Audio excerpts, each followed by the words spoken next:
نہیں، تو ہی سچا ہے، تیرے سے زیادہ سچائی اور کچھ نہیں. پاک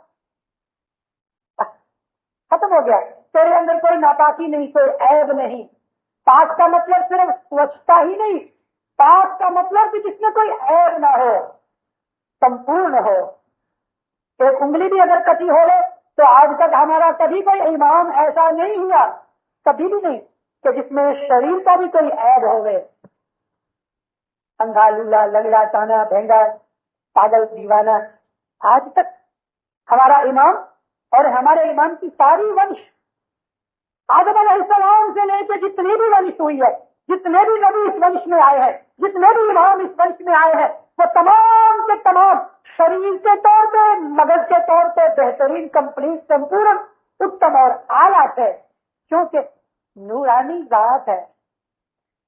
پاک کا لفظ صرف سوچھتا، پیورٹی کا ہی نہیں، پاک کا مطلب یہ بھی ہے کہ وہ کمپلیٹ ہے، سمپورن ہے، اس کی ایک چپلی آنگلی بھی ٹوٹی ہوئی نہیں ہے.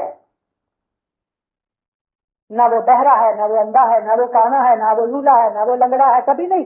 ہمارے اماموں نے، ہمارے نبیوں نے کبھی ایسا نہیں ہوا ہے. شریر کے طور پہ بھی وہ کمپلیٹ ہے، کیریکٹر کے طور پہ بھی وہ پاک اور پوتر ہے. اسی لیے تو ہم کہتے ہیں کہ علی نبی کی ذات، امام اور نبی معصوم ہوتے ہیں.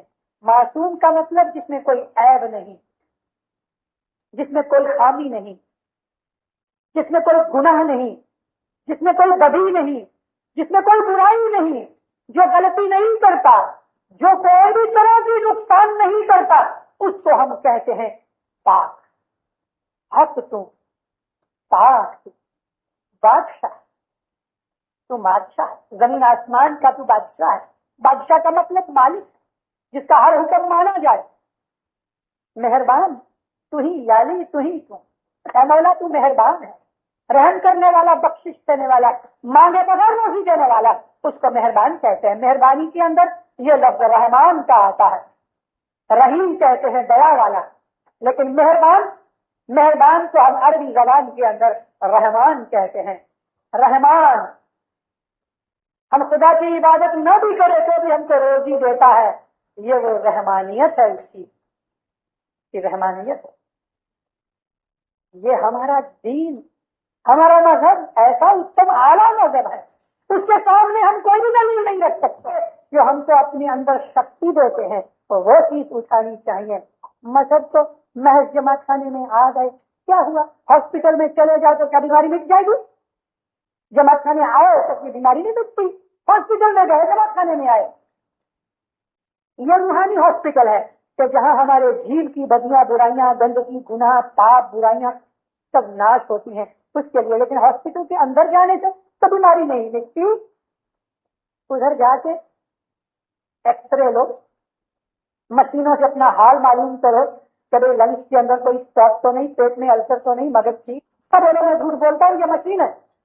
اس کے سامنے ہم کو پتہ لگتا ہے میرے لنگس خراب ہے، میرا گلا خراب ہے، میرا پیٹ خراب ہے، میں چور ہوں، میں بدماش ہوں، میں لچا ہوں، میں بد نظر ہوں، میں جھوٹا ہوں، میں بد دیانت ہوں، ڈس آنےسٹ ہوں. یہ سب باتیں پیروں کے گنان سن کے ہم کو یہ خیال ہوتا ہے کہ یہ برائی میرے میں ہے، یہ برائی میرے میں نہیں. شکر مولا تیری رحمت ہوئی، میرے لنگس کلین ہیں. پھر اس کی دوا بھی ہے، بندگی کرو، عبادت کرو، جڑا کھاؤ، نیاز لو، شکریت لو، یہ دوا. اس کی عبادت کرو، شکرانہ کرو، استغفر اللہ کی، گناہوں کی معافی کی تسبیح نکالو، چھانٹا لو، توبہ توبہ بندوں گنہگار جب بخشے، تحقیر بخشے. کیا سچ مچ ہم یہ سمجھ کے مانگتے ہیں؟ ہم نے ابھی توبہ کی، 3 دفعہ چھانٹا لیا، کیا ریئلی ہم نے اپنی دل میں یہی نیت کی کہ میں گنہگار ہوں؟ یا مولا خاص طور پہ کوئی گناہ یاد آیا اس نے؟ کب چھانٹا لگایا، کس کی دعا مانگ رہے ہو، کس کی معافی مانگ رہے ہو، کون سی چیز تھی؟ جو کہ چاندرات کے دن جو چھانٹا ہے وہ پیورلی دسوند کی بھول چکا ہے. کیا آپ نے چھانٹا لیتے وقت یہ نیت کی تھی کہ یا مولا گئی چاندرات سے اب تلک میری کچھ بھی دسوند کی بھول چک ہو گئی، خداوند میں نے دل جان کے، سمجھ کے، سوچ کے، خیال کر کے، اکاؤنٹ کر کے میں نے تیرے حق تجھے دیا ہے، تو مہربانی کی راہ قبول کر، لیکن میں انسان ہوں، میرے سے کوئی یا مولا بھول چک ہو گئی ہوئے، میں معافی مانگتا ہوں. یہ نیت تھی آپ؟ اور اگر یہ نیت نہیں تھی تو آج کا چھانٹا پانی میں گیا، کچھ نہیں ہوا.